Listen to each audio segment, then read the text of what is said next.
Hey, it's Dave Knight here at 123daytrade.com. Thanks for watching. Thanks for being here. Today was Friday, June 15th, 2018. I have a question for you. But first, were you able to catch the short move today? 66.47, a beautiful entry point. Unfortunately, I wasn't able to hold on to it. But wow, $2 down. Uh, it, it it's the type of trades that I wait for. I pride myself in being able to catch, but today I think I allowed the market to influence my decision, or maybe I just traded too much in size, meaning contract size in the 30K. Regardless of what happened to me, I obviously hope that you were able to catch it and just kicked its ass today. Now, the question I have for you is this. I mean, I've been talking about Top Step Trader now for, I guess, actively from August 2014 to today. And I have both positive and negative experiences when it relates to Top Step Trader. Now, does the positive outweigh the negative, or does the negative outweigh the positive? Well, I'm going to tell you, on the seesaw, the positive outweighs the negative, although I have a couple complaints that I do want to kind of talk about. One, behind the scenes, occasionally Top Step Trader asks me to take one of my negative videos down from the past. And up to this point, I've always taken every one of them down. If it was in bad taste, or if I said something I shouldn't have said, or whatever. But one of the videos that I'm quite proud of right now, and I guess my question to you is this, is it's the one that if you search on the 123 day trade, it's Top Step Trader versus the casino, or Top Step Trader versus casino. And I did a lot of math work on that, and what I'm not bad mouthing the combine in that sense. I was just saying that your best odds is in the 30K or the 50K. Stay away from the 100K and the 150K. So you're playing Russian roulette when you're playing on the 100 and the 150. And believe it or not, there is no poker game at Top Step Trader, and I stand firm to that. Now on the seesaw of life, the seesaw obviously tilts up, and the biggest tilt up for Top Step Trader is the low barrier cost of entry that you have. With that being said, one of the things that I firmly believe with all my heart is that max daily loss should not fail you out of a combine, FTP, or funded. It should be there for your catastrophic stop, but it shouldn't fail. The only reason that you should fail, combine, FTP, or funded, is if you go against your max trailing drawdown. And that's it. I mean, honest to God, and especially since they switched the rules right now between, granted they give you 5 days to get from combine, you can move into FTP, but it's not really that way. That the math is always going to work on their side. So resets are, I didn't even figure in the resets because that's just added bonus for them as well. But now with the FTP, once you get out of combine, you used to be able to go from combine, and then the fees would stop when you're in FTP, and then you either had to go back into the combine, or you got out of FTP and you made it into the funded account. Now they not only do they hit you with the $99 charge, they hit you with the $150 or $165, depending upon the two that I'll talk about, the 30K and the 50K. Now, I would highly recommend, if you're like me, to stick to the 30K, because I struggle with contract size. So for me personally, I know it's just a matter of time before I make it back to funded. But on the other side of this is some of the best content that I put together to defend Top Step Trader and also show you the other side of it. This is one of the best blog posts that I put together in the career that I put together at 123 Day Trade. And I think that it has positively impacted Top Step Trader, and I don't believe it's a negative post. I believe that it's showing how hard it is, one, to make it into funded, and and it doesn't even talk about staying in funded. The hardest part about all of this crap is all of the crap that you got to get to just to get to funded.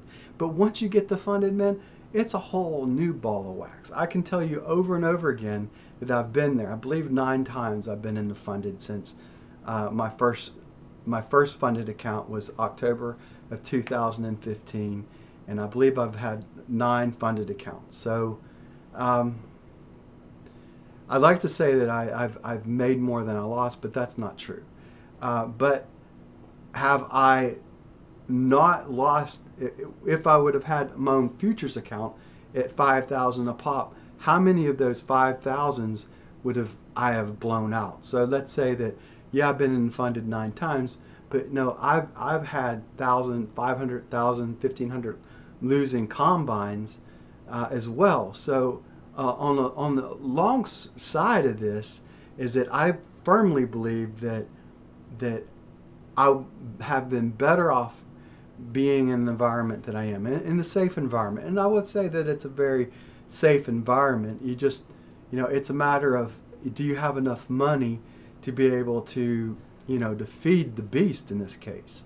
Is your education budget, is it well funded so to keep you, if you have to spend 150 plus 99 2 times a reset, you're looking at roughly, what's that, 250, 350. So you're looking about 350, 350 to 400 bucks a month that you could be putting out just on the 30K combine. And if you take that, the question is, if you're spending 400 times 12, that's 4,800 over a year. So then you're thinking to yourself, is it more beneficial to save up the money and then go in? So if you're just spending 150 times 12, then you're only at 1,800 bucks. Now, most of us, it doesn't work that way. You have to hit the reset button. I know I've hit the reset button on many occasions. Last funded account I've had was in April of this year, and I have not been able to, for a lack of better, of saying what's going on right now, I'm not scared of the $2,000 amount right now, but what I'm finding that I'm doing is that I'm still risking way too much on my losing day, and my winning days are only getting a couple ticks. I mean, it's frustrating. And then you have a day like today, and I let it go by, and I got out at break even, and then I got pissed, and next thing you know, hey, hit max daily loss, and there I am having to smack the Mac and hit the $99 reset again. So it's not a pleasant experience right now for me, and it's getting to the point where I'm about ready to set it aside for the rest of June and July. I know I take a lot of time off in July, and I'm planning on doing that right now. That in the month of July, I'm just planning on trading the inventory days in July, and that's it. So one day a week when it comes to July. And in June, what I can say to myself is that my biggest weakness right now, and maybe it's yours as well, but my biggest weakness right now is that I get bored. And that's not a good thing to be or I get into the point where I feel like I missed something, and then I just say, well, I'm going to go ahead and get in right here. And there more times than not, with the exception of Fridays. Now, Friday has a tendency to sell off early and then recover. So that's kind of a Friday, and it makes sense because people are clearing out some of the contracts they've accumulated through the week, and they don't want to be holding long crude oil into the weekend. So there's usually some form of a sell-off, and it might be only 10 ticks, it might be 200 ticks, but it's usually some form of a sell-off on a Friday. With that exception, volume has to be my answer. And I I find that I am so good for so long, and then all of a sudden I just lose my discipline. And for better or for worse, it just seems to negatively impact inside the combine. And it's, I know why I do it, because I want to get out of combine into FTP. I mean, once I get 5, 6, 7 days in here, I'm thinking, why am I still sitting just $100 above 30,000? Why have I not been able to break out of this? And it just, I lose patience. I have up on here on the board, I say patience is my best friend, impatience is my worst enemy. And I'm telling you right now, I know what I do wrong. I feel that I'm watching the 89 tick chart, I'm watching the 5-minute, I'm watching the 15-minute, I'm watching the hourly chart, I'm watching all the time frames. I'm looking where the 200 bar might come into play. I understand all that, and I still find myself going, WTF, why did I do what I did? Now, with that being said, a lot of the issues that I'm having is on me. But on the other side of this is that you know, that's kind of how I feel right now. I mean, it's when I put that Top Step Trader versus the casino, what I'm telling you is there is no poker game. And the best game that you got right now, that and it's not even blackjack. I think if I remember right, it was like it was roulette. I think roulette was the best odds that you had inside Top Step Trader when you figure out the math to it.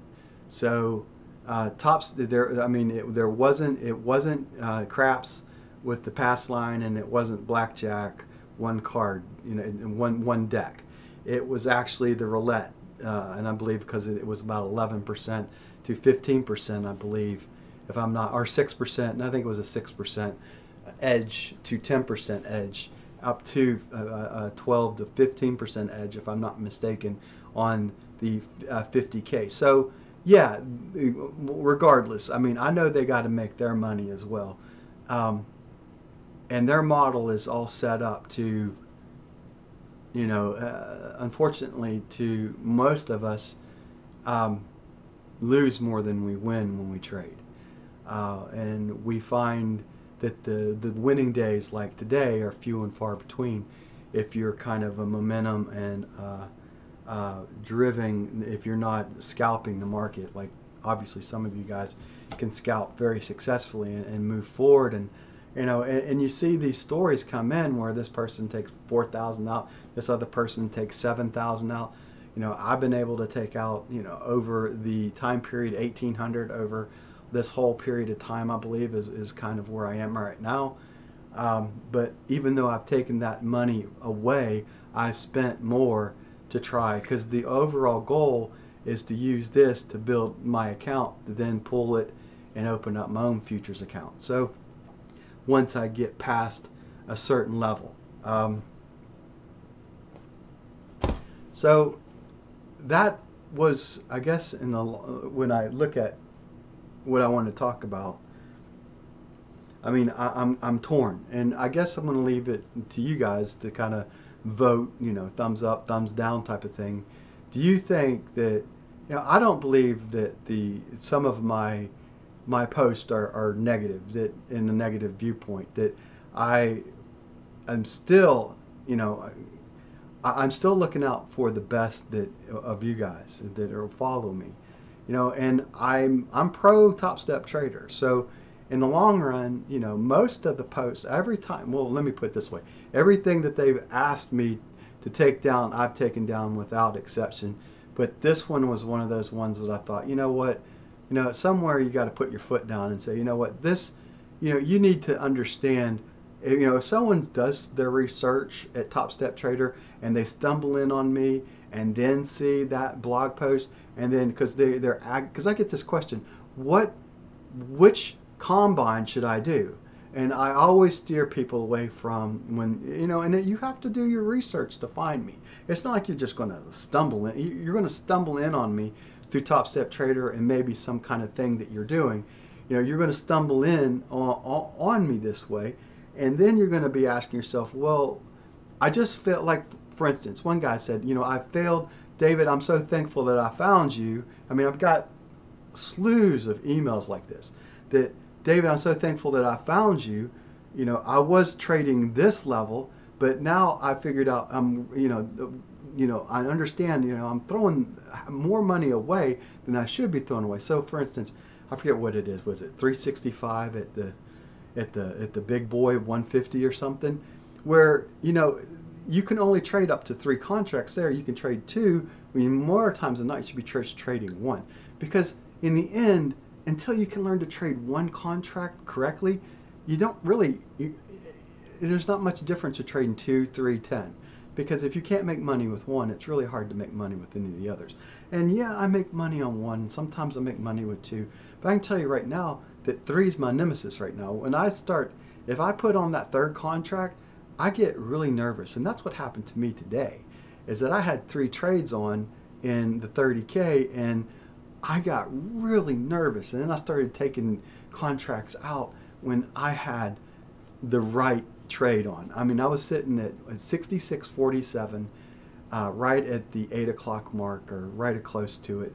And damn it, if I traded 3, and I over leveraged, and that over leverage cost me a really nice trading day today. Probably it would have, at minimum, it cost me 100 ticks today.